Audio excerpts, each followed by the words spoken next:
Hello, this is Let's Talk About Myths, baby, and I am Liv, here with another episode of the Iliad. It's really been fun, hasn't it? I'm so glad everyone's been enjoying it. I'm loving reading it more and more, and I can't wait until we get to the Odyssey. But without further ado, this is Homer's Iliad, translated by Samuel Butler, Book 19. Now when dawn in robe of saffron was hasting from the streams of Oceanus to bring light to mortals and immortals, Thetis reached the ships with the armor that the god had given her. She found her son fallen about the body of Patroclus and weeping bitterly. Many also of his followers were weeping round him, but when the goddess came among them, she clasped his hand in her own, saying, "My son, grieve as we may, we must let this man lie, for it is by heaven's will that he has fallen. Now, therefore, accept from Vulcan this rich and goodly armor, which no man has ever yet borne upon his shoulders." As she spoke, she set the armor before Achilles, and it rang out bravely as she did so. The Myrmidons were struck with awe, and none dared look full at it, for they were afraid. But Achilles was roused to still greater fury, and his eyes gleamed with a fierce light, for he was glad when he handled the splendid present which the god had made him. Then, as soon as he had satisfied himself with looking at it, he said to his mother, "Mother, the god has given me armor, meet handiwork for an immortal, and such as no one living could have fashioned. I will now arm, but I much fear that flies will settle upon the son of Menetius and breed worms about his wounds, so that his body, now he is dead, will be disfigured and the flesh will rot." Silver-footed Thetis answered, "My son, be not disquieted about this matter. I will find means to protect him from the swarms of noisome flies that prey on the bodies of men who have been killed in battle. He may lie for a whole year, and his flesh shall still be as sound as ever, or even sounder. Call, therefore, the Achaean heroes in assembly, unsay your anger against Agamemnon, arm at once, and fight with might and main." As she spoke, she put strength and courage into his heart, and she then dropped ambrosia and red nectar into the wounds of Patroclus, that his body might suffer no change. Then Achilles went out upon the seashore, and with a loud cry called on the Achaean heroes. On this, even those who had as yet stayed always at the ships, the pilots and helmsmen, and even the stewards who were about the ships and serving out rations, all came to the place of assembly because Achilles had shown himself after having held aloof so long from fighting. 2 sons of Mars, Ulysses and the son of Tydeus, came limping, for their wounds still pained them. Nevertheless they came, and took their seats in the front row of the assembly. Last of all came Agamemnon, king of men, he too wounded, for Coon, son of Antenor, had struck him with a spear in battle. When the Achaeans were got together, Achilles rose and said, "Son of Atreus, surely it would have been better alike for both you and me, when we two were in such high anger about Briseis. Surely it would have been better had Diana's arrow slain her at the ships on the day when I took her after having sacked Lyrnessus. For so many an Achaean the less would have bitten dust before the foe in the days of my anger. It has been well for Hector and the Trojans, but the Achaeans will long indeed remember our quarrel. Now, however, let it be, for it is over. If we have been angry, necessity has schooled our anger. I put it from me, I dare not nurse it forever. Therefore, bid the Achaeans arm forthwith, that I may go out against the Trojans, and learn whether they will be in a mind to sleep by the ships or no. Glad, I ween, will he be to rest his knees who may fly by spear when I wield it." Thus did he speak, and the Achaeans rejoiced in that he had put away his anger. Then Agamemnon spoke, rising in his place and not going into the middle of the assembly. "Danaan heroes," said he, "servants of Mars, it is well to listen when a man stands up to speak, and it is not seemly to interrupt him, or it will go hard even when with a practiced speaker, who can either hear or speak in an uproar. Even the finest orator will be disconcerted by it.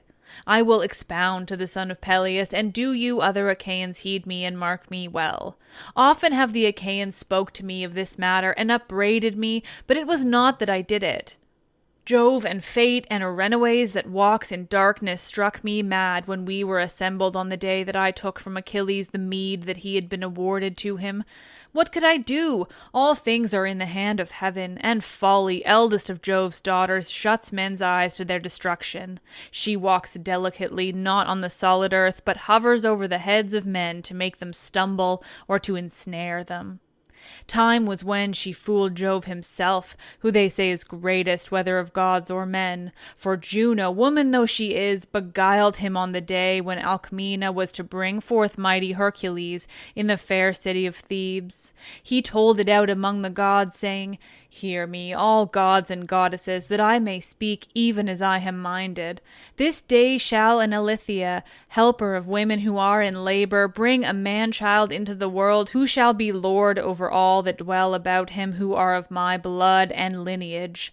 Then said Juno, all crafty and full of guile, "You will play false and will not hold to your word. Swear me, O Olympian, swear me a great oath, that he who shall this day fall between the feet of a woman shall be lord over all that dwell about him who are of your blood and lineage." Thus she spoke, and Jove suspected her not, but swore the great oath, to his much ruing thereafter. For Juno darted down from the high summit of Olympus and went in haste to Achaean Argos, where she knew that the noble wife of Sthenelus, son of Perseus, then was. She being with child and in her 7th month, Juno brought the child to birth, though there was a month still wanting. But she stayed the offspring of Alcmena and kept back the Ilithyia. Then she went to tell Jove, the son of Saturn, and said, "Father Jove, lord of the lightning, I have a word for your ear. There is a fine child born this day, Eurystheus, son of Sthenelus, the son of Perseus. He is of your lineage. It is well, therefore, that he should reign over the Argives." On this Jove was stung to the very quick, and in his rage he caught Folly by the hair and swore a great oath that never she should again invade starry heaven and Olympus, for she was the bane of all. Then he whirled her round with a twist of his hand and flung her down from heaven so that she fell onto the fields of mortal men, and he was ever angry with her when he saw his son groaning under the cruel labors that Eurystheus laid upon him. Even so did I grieve when mighty Hector was killing the Argives at their ships, and all the time I kept thinking of Folly, who had so baned me. I was blind, and Jove robbed me of my reason. I will now make atonement, and will add much treasure by way of amends.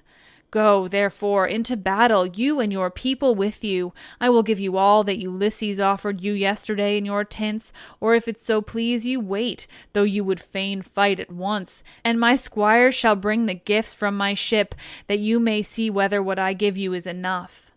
And Achilles answered, "Son of Atreus, king of men, Agamemnon, you can give such gifts as you think proper, or you can withhold them. It is in your own hands.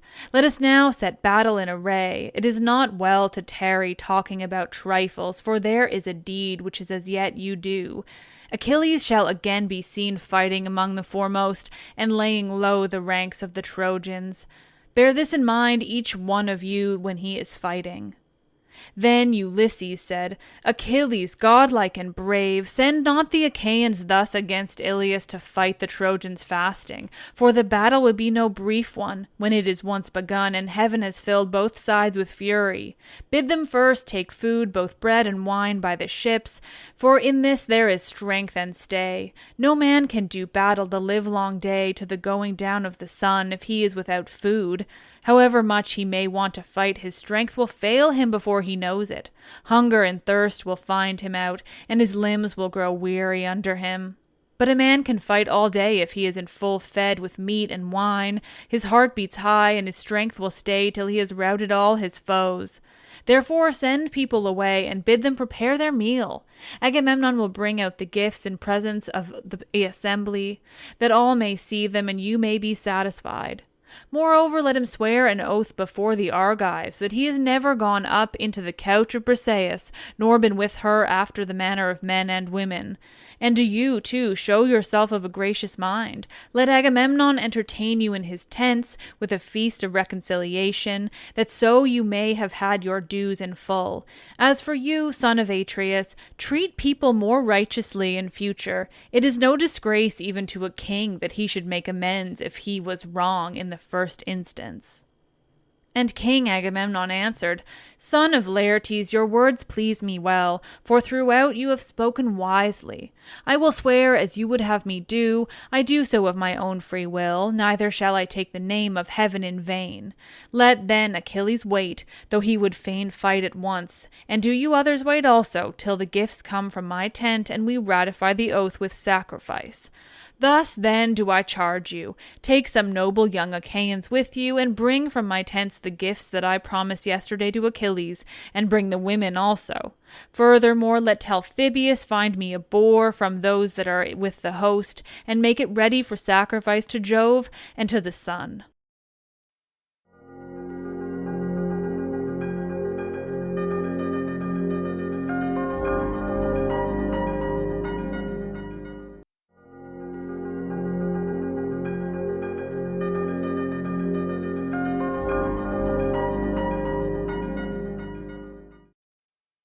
Then said Achilles, son of Atreus, king of men Agamemnon, see to these matters at some other season, when there is breathing time and when I am calmer. Would you have men eat while the bodies of those whom Hector, son of Priam, slew are still lying mangled upon the plain? Let the sons of the Achaeans, say I, fight fasting and without food, till we have avenged them. Afterwards, at the going down of the sun, let them eat their fill. As for me, Patroclus is lying dead in my tent, all hacked and hewn, with his feet to the door, and his comrades are mourning round him. Therefore I can take thought of nothing, save only slaughter and blood and the rattle in the throat of the dying. Ulysses answered, Achilles, son of Peleus, mightiest of all the Achaeans, in battle you are better than I, and that more than a little, but in counsel I am much before you, for I am older and of greater knowledge. Therefore be patient under my words. Fighting is a thing of which men soon surfeit, and when Jove, who is war's steward, weighs the upshot, it may well prove that the straw which our sickles have reaped is far heavier than the grain. It may not be that the Achaeans should mourn the dead with their bellies. Day by day men fall thick and threefold continually. When should we have respite from our sorrow? Let us mourn our dead for a day, and bury them out of sight and mind, but let those of us who are left eat and drink, that we may arm and fight our foes more fiercely. In that hour let no man hold back, waiting for a second summons. Such summons shall bode ill for him who is found lagging behind at our ships. Let us rather sally as one man and loose the fury of war upon the Trojans. When he had thus spoken, he took with him the son of Nestor, and Meges, son of Phyleus, Thoas, Meriones, Lycomedes, son of Creontes, and Melanippus, and went to the tent of Agamemnon, son of Atreus. The word was not sooner said than the deed was done. They brought out the 7 tripods which Agamemnon had promised, and the 20 metal cauldrons, and the 12 horses. They also brought the women skilled in useful arts, 7 in number, with Briseis, which made 8. Ulysses weighed out the 10 talents of gold, and then led the way back, while the young Achaeans brought the rest of the gifts, and laid them in the middle of the assembly. Agamemnon then rose, and Talthybius, whose voice was like that of a god, came to him with the boar. The son of Atreus drew the knife which he wore by the scabbard of his mighty sword, and began by cutting off some bristles from the boar, lifting up his hands in prayer as he did so. The other Achaeans sat where they were all silent and orderly to hear the king, and Agamemnon looked into the vault of heaven and prayed, saying, I call Jove, the first and mightiest of all gods, to witness. I call also earth and sun and the Erinnues who dwell below, and take vengeance on him who shall swear falsely that I have laid no hand upon the girl Briseis, neither to take her to my bed, nor otherwise, but that she has remained in my tents inviolate. If I swear falsely, may heaven visit me with all the penalties which it metes out to those who perjure themselves. He cut the boar's throat as he spoke, whereon Talthybius whirled it round his head and flung it into the wide sea to feed the fishes. Then Achilles also rose and said to the Argives, Father Jove, of a truth you blind men's eyes and bane them. The son of Atreus has not else stirred me to so fierce an anger, nor so stubbornly taken Briseis from me against my will. Surely Jove must have counselled the destruction of many an Argive. Go now and take your food that we may begin fighting. On this he broke up the assembly, and every man went back to his own ships. The Myrmidons attended to the presents and took them away to the ship of Achilles. They placed them in his tents, while the stablemen drove the horses in among the others. Briseis, fair as Venus, when she saw the mangled body of Patroclus, flung herself upon it and cried aloud, tearing her breast, her neck, and her lovely face with both her hands. Beautiful as a goddess, she wept and said, Patroclus, dearest friend, when I went hence I left you living. I return, O prince, to find you dead. Thus do fresh sorrows multiply upon me one after the other. I saw him to whom my father and mother married me, cut down before our city, and my 3 own dear brothers perished with him on the same day. But you, Patroclus, even when Achilles slew my husband and sacked the city of noble Mynes, told me that I was not to weep, for you said you would make Achilles marry me, and take me back with him to Phthia. We should have a wedding feast among the Myrmidons. You were always kind to me, and I shall never cease to grieve for you. She wept as she spoke, and the women joined her in lament-making, as though their tears were for Patroclus, but in truth each was weeping for her own sorrows.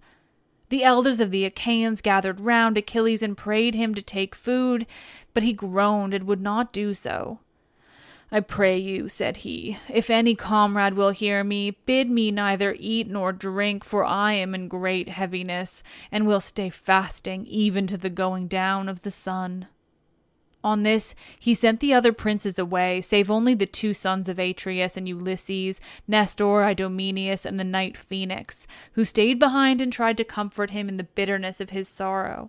But he would not be comforted till he should have flung himself into the jaws of battle, and he fetched sigh on sigh, thinking ever of Patroclus. Then he said, Hapless and dearest comrades, you it was who would get a good dinner ready for me at once and without delay when the Achaeans were hasting to fight the Trojans. Now, therefore, though I have meat and drink in my tents, yet will I fast for sorrow. Grief greater than this I could not know, not even though I were to hear of the death of my father, who is now in Phthia, weeping for the loss of me, his son, who am here fighting the Trojans in a strange land for the accursed sake of Helen. Nor yet though I should hear that my son is no more, he who is being brought up in Skyros, if indeed Neoptolemus is still living. Till now I made sure that I alone was to fall here at Troy away from Argos, while you were to return to Phthia.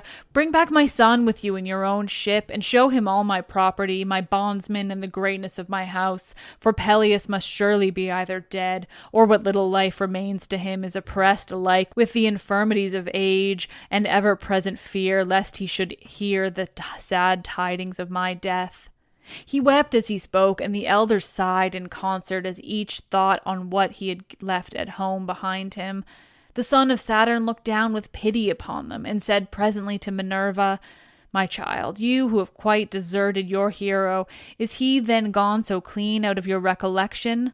There he sits by the ships all desolate for the loss of his dear comrade, and though the others are gone to their dinner, he will neither eat nor drink. Go then and drop nectar and ambrosia into his breast, that he may know no hunger. With these words he urged Minerva, who was already of the same mind. She darted down from heaven into the air like some falcon sailing on his broad wings and screaming. Meanwhile, the Achaeans were arming throughout the host, and when Minerva had dropped nectar and ambrosia into Achilles so that no cruel hunger should cause his limbs to fail him, she went back to the house of her mighty father. Thick as the chill snowflakes shed from the hand of Jove and borne on the keen blasts of the north wind, even so thick did the gleaming helmets, the bossed shields, the strongly plated breastplates, and the ashen spears stream from the ships. The sheen pierced the sky, the whole land was radiant with their flashing armor, and the sound of the tramp of their treading rose from under their feet. In the midst of them all, Achilles put on his armor, he gnashed his teeth, his eyes gleamed like fire, for his grief was greater than he could bear. Thus, then, full of fury against the Trojans, did he don the gift of the god, the armor that Vulcan had made him. First he put on the goodly greaves fitted with ankle clasps, and next he did on the breastplate about his chest. He flung the silver-studded sword of bronze about his shoulders, and then took up the shield, so great and strong that shone afar with splendor as of the moon.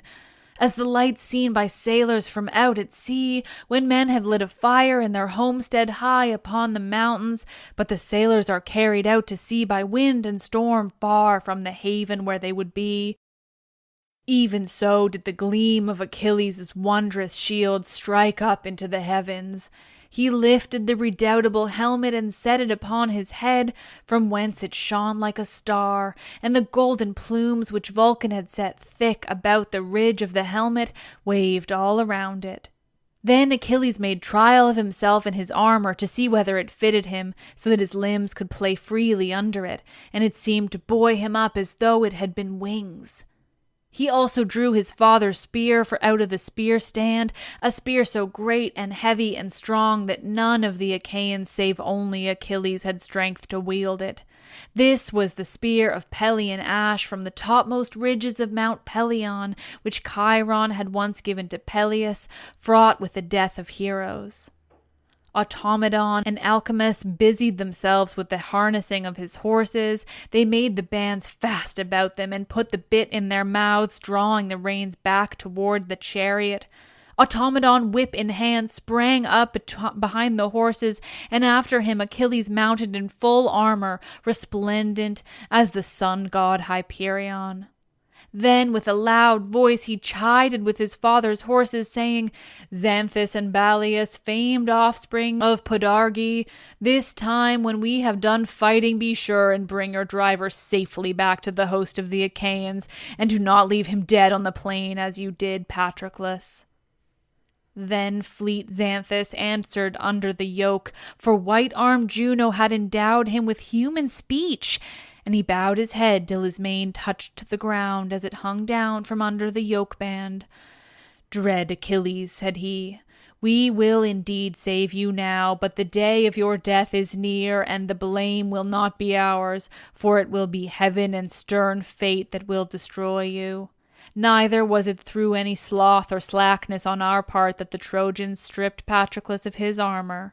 It was the mighty god whom lovely Leto bore that slew him as he fought among the foremost, and vouchsafed a triumph to Hector.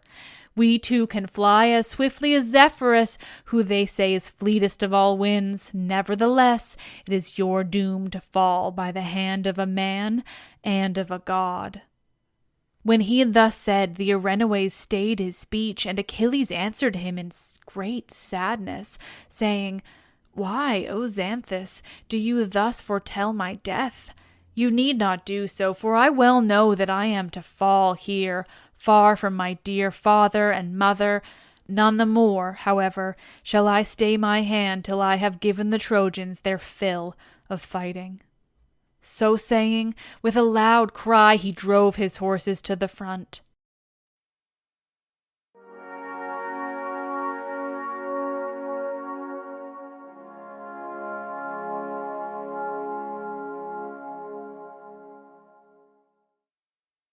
Oh, we're getting closer and closer to the end of the Iliad. Oh, it's just so fun.